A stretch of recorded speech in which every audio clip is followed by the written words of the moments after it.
everybody, and welcome to 5 O'Clock Shadow, your source for unserious queer banter. I'm your host, Mr. I Hardly Know Her, and I'm a drag king in Los Angeles, California, and I'm here to guide you through so many cool new experiences.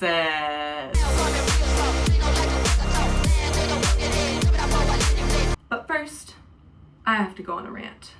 And today's rant is about Derica Hamby's offense on the Los Angeles Sparks WNBA team. Let me start by saying I am a Sparks fan. I'm a Sparks stan. I would do anything for you girls. I love all of you. You do things that I physically could never accomplish, mentally could never accomplish. Bravo, congratulations. So this is coming from a place of love. And I just have to say that the defense that I witnessed last night in the game against the Valkyries was so sad, and you were not paying attention, and you said, I'll just run to the other side of the court and shoot the ball. See how untechnical I am? I don't really even know that much about it. All I know is I was disappointed because I would look to you and you'd be spacing out. You'd be spacing out, not hitting your marks, not hitting your rotations, is what I'm told that they're called. And that's when you foul someone. So I'm upset about it, and I know that you're going to do better because I love all of you. I love Kelsey Plum. I love Cameron Brink, even though you're injured. I love Rickea Jackson, even though you're injured. So, anyways, please help me. Our guest today is a transsexual Chippendale who loves to throw ass, glamorize obesity, and further the gay agenda. Please welcome to 5 O'Clock Shadow, my brother, Chase Lounge. Hello, so happy to be here. Thanks for being here, Chase. Thank you for having me. We run a show together called Boys with Tits, because we are boys with tits. And that's okay. Normalize it. Normalize boys with tits. So I'm going to ask you a couple of questions just so that our audience can get to know you better. Okay, perfect. Okay, where are you from? I'm from Las Vegas, Nevada. Ooh, spicy. Who inspires you the most? I am very inspired by Bridget Everett. Oh my gosh, I love Bridget I love Everett. her so much. What was the first thing that you saw her in? Probably Amy Schumer's sketch show. Yes. Yes, I feel like that's how I found out about her, and then she got her Comedy Central special. And her like shaking her tits her and I would see videos of her performing at like bars in New York, and I was just like, wow. Yeah, seeing her live changed my life. She's a fat icon. Yes, we love you, Bridget Everett. What was the last thing that you Googled? Stuff about egg freezing, because I'm freezing my little eggs. Congratulations! Yes. When are you going to start your family, do you think? Well, I don't have a partner, so probably not for 10 years. Hell yeah. Okay, cool. So who is your current celebrity crush? Alan Rickman, R.I.P. Oh my gosh, Alan Rickman, you're Bob. You inspire drag kings around the world, and I know that you're up there somewhere looking over us right now, but I just want you to know from the bottom of our heart, we have a crush on you and your deep, sexy voice. Literally. Is it specifically as Snape? No, it's everything. It's everything. Also, Sense and Sensibility is one of my favorite movies ever, and he's in that and plays like a supporting character, and he's very sexy as well. Okay. Yeah, all I need to watch that. I've never seen it. It's very good. What is your biggest fear? Oh my god, rats and mice. Oh, that's right. Yeah. You had to like fully go I had to do for it. exposure therapy for that, yeah. Okay, that's intense. Yeah. I want to tell a story about rats and mice that I heard one time that traumatized me, but I don't even think we should talk more about it. Let's not. Okay. Let's not. Let's move to something more positive. What motivates you? What motivates me is fat liberation, trans liberation, and just having fun. I'm being a slut. I love that. I love that so much. Who's your number one diva? My number one diva, I think, has to be Lady Gaga. It has to be, It has to be Lady Gaga. Oh, she's so good. So you've seen her live? I went to Art Rave and Chromatica Ball, and then I just got a Mayhem tattoo. Ooh, it looks so good. Yes. With the lime green, too. Yes. I love it. What's your biggest pet peeve? My biggest pet peeve is slow walkers. I'm gay, move, get out of my way, stop walking slowly in front of me. You do walk really fast. I have a strong gait. But also, I think everybody should kind of be moving at a quicker pace. Yeah. We need more urgency. I feel like it's like if your intention is to get somewhere, get there. The world waits for no one. Don't mosey. No bitch. No bitch. Okay, you used to be a straight cisgender woman who wore berets. Can you explain why you thought wearing berets was cool, and did it become a pipeline to being a trans Masc icon? Yes, so I just thought the berets were cute. I started with a red beret, and then my friend got me a blue beret from Paris. Whoa. And then I got a white beret with pearls on it, which was huge, and I think it led to me being trans Masc because there is a pipeline. There's a pipeline. From beret to trans Masc. Beret to trans Masc. And so conservatives, if you're listening, maybe we should investigate the berets. Investigate berets. Yeah. I will say it is kind of a thing where you have one and then you're like, I'll just get another. Yeah. And then all of a sudden it's your whole personality. Yeah. It's in every picture that you took from that time period. I have a lot of Instagram pictures in berets. Were you having sex at that point? I was having sex with men and pining after women. Okay, because there are certain men who they love a beret. They won't have sex with you unless you're wearing a beret. That's true. Yeah. And a lot of them asked me to keep it on, please. Whoa. Yeah. Explicitly? Can I keep it on, please? Yes. Please. So nice. So thoughtful. Okay. When I Google Chase Lounge, I get an offer to apply for a credit card so that I can go to the Chase Lounge bank, the lounges at the airport. Have you considered partnering with them? I am anti-capitalist, so I haven't, but if they were willing to give me money, I would shuck all my values and say, let's do it, Chase. Okay, so you have money and we have a Chase Lounge, so don't you want your Chase Lounges to have a Chase Lounge? And maybe not even them physically, but if you could just kind of, like, monetize the image. A cardboard cutout, perhaps? But obviously, fuck banks, and we are anti-capitalist here. But if you want to give us money, no values. Then actually, never mind. Yeah. Do you think art is dead? I believe that art is alive and well in the queer and trans community, but for straight people, they've never made art in their lives. Whoa, yeah. Yeah. What about, like, Celine Dion? Actually, do we believe that she's straight? I was gonna say she's a closet case for sure. Oh, I forgot that she fully is a closet. Yeah, she's a closet. Yeah. Okay. She's a dyke. So art is alive for gays. For gays, and that includes those of you who are in the closet, which, Godspeed. Yeah. Do what you gotta do. The closet is a great place to make art. Actually, that's so true. Yeah. Some of my best journaling happened from ages 16 to 20 years old. Yes. What's the worst thing that's ever happened to you on a date? Oh my god, I went to this poetry reading and my date knew everybody there and hated me, and then we like stood in a circle with all these poetry people chatting, and then they just like didn't look at me or talk to me, and then I just left. That's tough. It was horrible. It was in Echo Park. What do you think about poetry readings now? Because I think I don't think I've ever been to one, and I don't think I care to go to one. I hate them. I hate poetry people, and I will be publishing a poetry zine next month, so check my Instagram, but I hate poetry people. That's really rich coming from someone who used to wear berets. Yeah. But, yeah, I think it's the intensity. It's kind of like acting school. Yeah, it's very acting school. Yeah, and they also love to write about, like, people who are, like you're saying, like, people who are, like, in the community and actively present. Yes. Which is tough. Poets. What is your star sign? I am a triple Scorpio, but I do have an Aquarius moon. Oh, yes. That's scary. Yes, I'm frightening. Wait, you're a triple Scorpio, but you... So I'm Sun and Rising and Pluto Scorpio. Oh. And then Aquarius moon. Okay. Yeah. Great. Yeah, so I'm crazy. I don't really know what that means, but...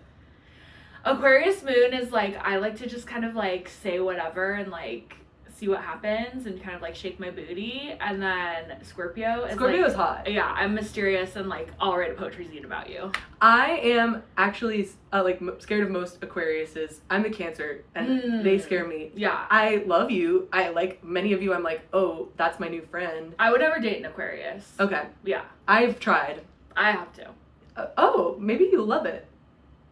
Wait, you have to try? No, I have tried. You have to. Yeah, I have to. Yeah. I see. Okay. No Aquarians for me. I will swipe left. Yes. Actively. Marry, fuck, kill Ryan Murphy, RuPaul, and Pete Buttigieg. Kill Ryan Murphy. Ryan Murphy, get out of here. Ryan Murphy, you're fucking dead to me. Fuck Pete Buttigieg. Whoa! You're gonna kill RuPaul? No, I killed Ryan Murphy. Oh, I'm gonna marry RuPaul. Congrats, RuPaul. I want that fracking money. Yeah, wow. Woo. Yeah. How do we feel about that? Not great. Not good, but again, like, if someone wants to give me money, like, I will open a ranch in Montana. You heard it here first. I will sell the mineral rights. You and RuPaul as a political marriage. Right? Could be We're a power huge. couple. You are a power couple. Yeah. Who had a bigger impact on society, Buddha or Beyonce? This is hard because I did get sober through Buddhism, but I'm gonna have to say Beyonce. Wait, you got sober through Buddhism? Yes, I did a program called Refuge Recovery, Ooh. and it's 8 steps instead of 12, and it's based on Buddhist principles, and you like get sober through meditation. But I'm gonna have to say Beyonce's done more for the world. Wow. Yeah. Okay, I didn't know this, that you had a Buddhist history. Yes. This is I've been contemplating Buddhism lately. Yes. I don't think I'm like calm enough for it though. But is that the whole point? Yeah, you don't have to be calm. It's called like monkey mind. So it's like when you're meditating, it's like your mind is going crazy, but that's normal. But yeah, when I got out of my last straight relationship, I was living in West Hollywood and there was a Buddhist temple like a few doors down from me, and I like went and was like chanting there with beads. Whoa! And I had like a Buddhist mentor, but then I found out that like that was like the only type of Buddhism that the Dalai Lama is like, that's not real Buddhism. So then I stopped going. Wow. Yeah. Why? I wonder if it's just a cult, maybe? Yeah, I think it's like that kind's maybe like a pyramid scheme or something. Oh, but yeah. Did you feel better?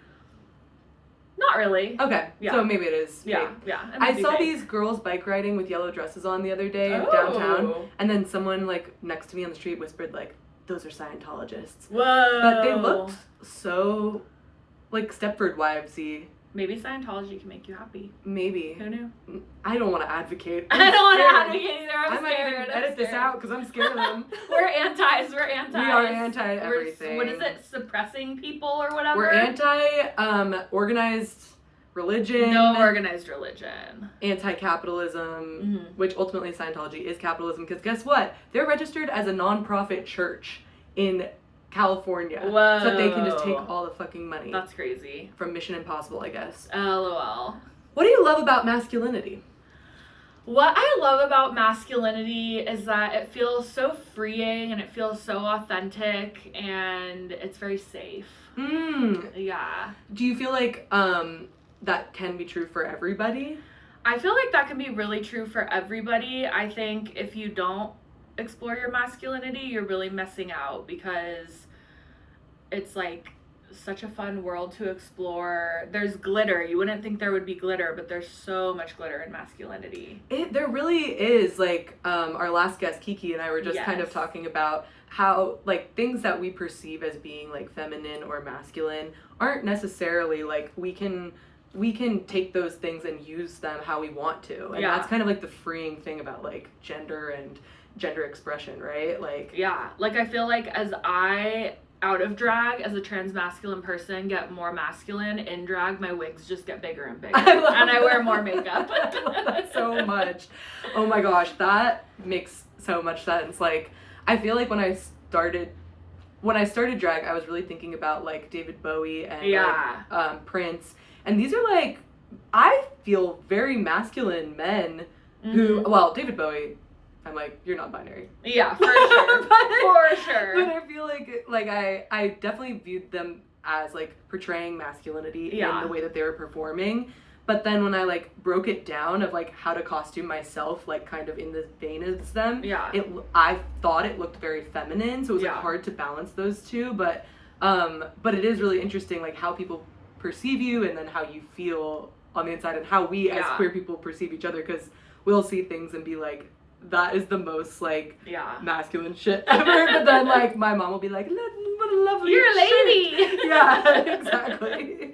Exactly. I love that. What's the most romantic thing you've ever done?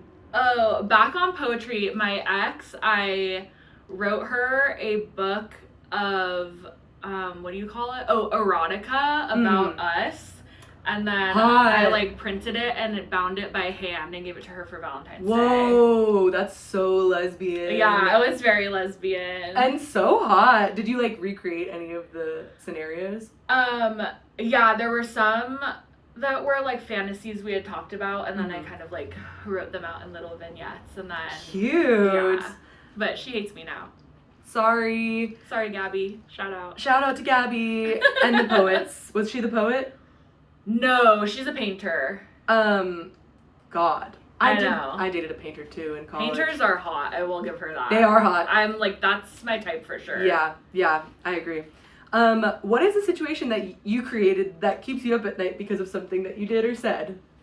Well, probably just shouting out my ex by name is gonna keep me up at night because I do believe she stalks me. I can on the edit it internet. out. No, we don't have to. We don't have to. I'll do anything. Oh, she stalks you? I believe she might. She might be out there. Yeah, lurking. she might be out there. Yeah. Yeah. With TikTok, it's hard because they'll just like throw some people that you haven't talked to in years. Yes. And I got a text from someone that's like, "Hey, I've been seeing all your TikToks," and I was like, I don't want anyone to see my TikToks. I was like, I haven't talked to you in 8 years, and I don't want to now. And Oh, I don't know why God. TikTok threw my TikToks at you. throwing me under the bus, TikTok. Ugh, rude. What's your best addict story? My best addict story is probably that when I was addicted to drugs, Shout out. people loved giving me drugs for free. Like, people would just like, I'd just like be in a bar and like, people would just give me a bag of cocaine for free. Whoa. Or like ketamine. That's actually or- also terrifying. Yeah, like one time my friend and I were at this bar in Santa Monica and we were like in the women's bathroom and we had run out of Coke, so we were just snorting Adderall. Oh my God. And then this man just like came in and was like, cocaine, and then we were like, wait, do you have Coke? And then we went into the handicap stall with him, and then we told him it was my birthday, and then he was like, get out a baggie.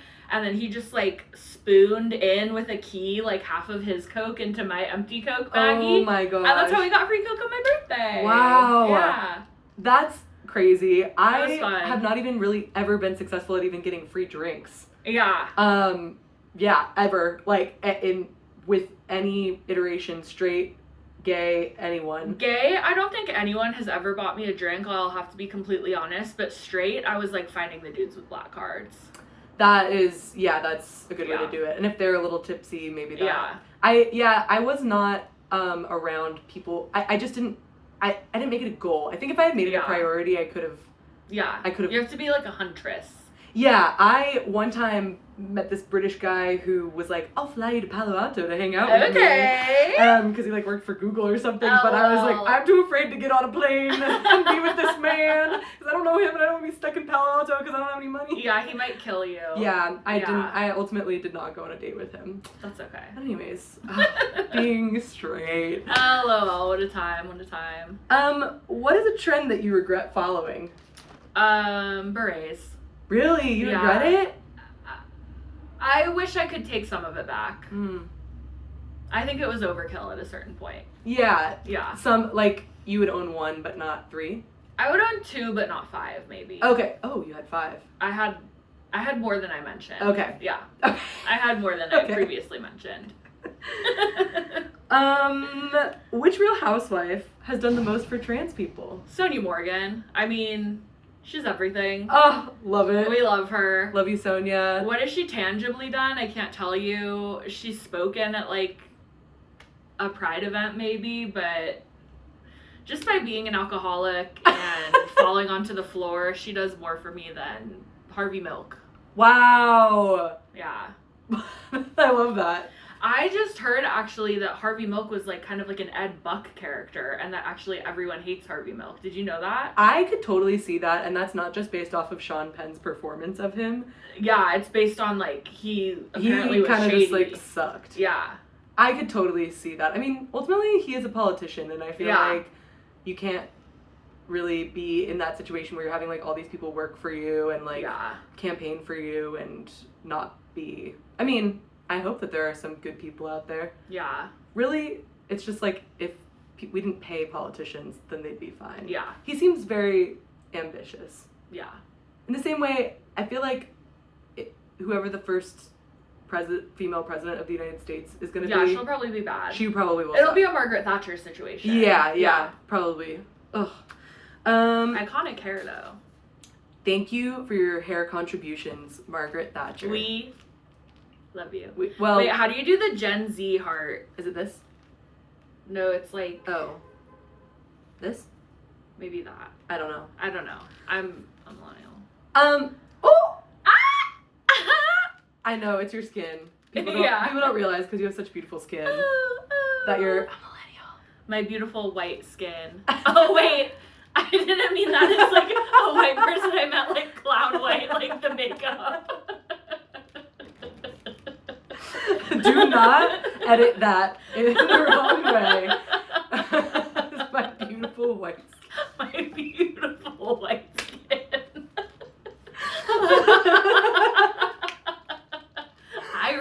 Irish. Oh, God. Got my first sunburn of the year. Yes.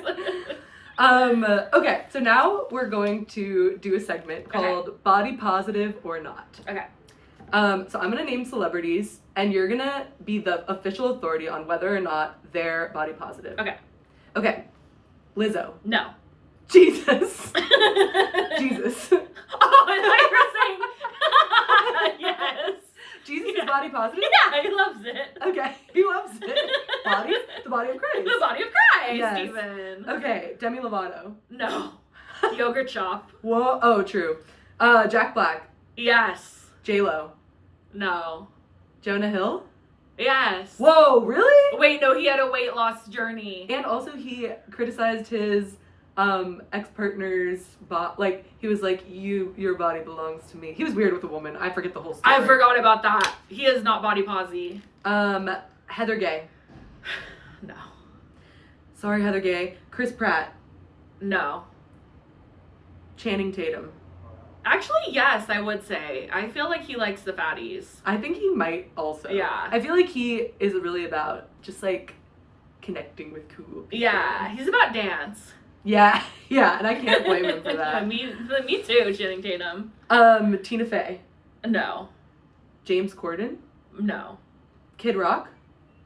No. Oh, my dog. Bubba. Yes. Bubba is body Bubba loves positive. The fatties. Tracy Morgan. I'm gonna say yes, even though he was on Ozempic. Lady Gaga. Yes. Kathy Bates. Yes. Tilda Swinton. No. Whoa. Really? I don't think so. Shit. Yeah. That sucks. And you're the official authority. I'm the official authority. And with that, shocker, I'm gonna wrap this segment up. Next. Yay! Okay, so now to round out our episode, we're gonna do a segment that I like to call Gas You Up, in which Chase and I review an audience member's letter that they wrote in, and we're gonna gas you up and help you feel more positive and good. Okay, so this is the letter that we got from our audience member. Hey, so I've mastered the art of making fun of myself before anyone else can. People laugh, I laugh, but the truth is, I don't think I like myself very much. Is it normal to hide behind jokes like this? And how do I even start taking myself seriously?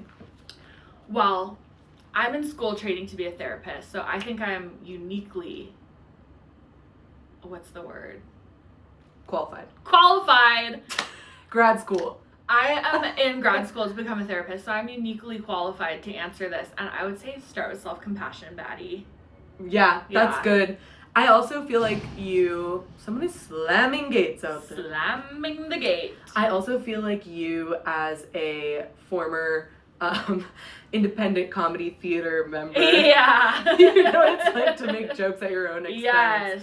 And kind of like the difference between, I think it's great to have a sense of humor. Yeah, like, absolutely. Making jokes about yourself in a self-deprecating way, like sometimes people think that they love to be like, you shouldn't feel that way about yourself. Yeah. But you're like, I was literally joking. I'm being funny. I know I'm a baddie. Like that. Literally. That is exactly what you're saying. And so I feel like it really is like, oh, like you can make fun of yourself all you want at your discretion, not because you want other people to like you, and use your sense of humor. But at the same time, like, as long as it's coming from a place of like genuine, like, you got your own back, and you'll be so powerful once that happens.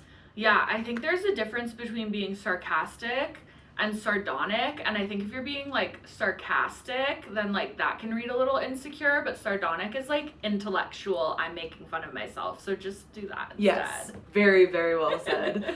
Sardonic, SAT word, daddy. Okay, yes, English major. English major.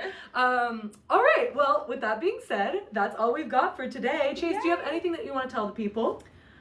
Follow me on Instagram at Chase Lounge Drag. Amazing. All right, thank you so much, everybody. Please tune in next week for another episode of 5 O'Clock Shadow. Bye.